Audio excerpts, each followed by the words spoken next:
প্রবাসী মানে সবার কাছে টাকার মেশিন। প্রবাসী মানে পরিবারের বটবৃক্ষ। প্রবাসী মানে নিজের সুখ বিসর্জন দিয়ে পরিবারের জন্য সুখ কেনা।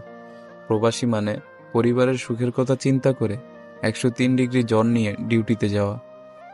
একরাশ দুঃখ কষ্ট বুকের ভেতর চেপে নিয়ে ফোনের ওই প্রান্তে বলা, মা, ভালো আছি আমি। প্রবাসী মানে মাস শেষে বাড়িতে টাকা পাঠানোর পর ঠোঁটের এক কোণে চিলটে মিষ্টি হাসি। প্রবাসী মানে পরিবারের এবং দেশের কথা চিন্তা করে জীবনের অর্ধেকটা সময় দূর প্রবাসে কাটিয়ে দেওয়া।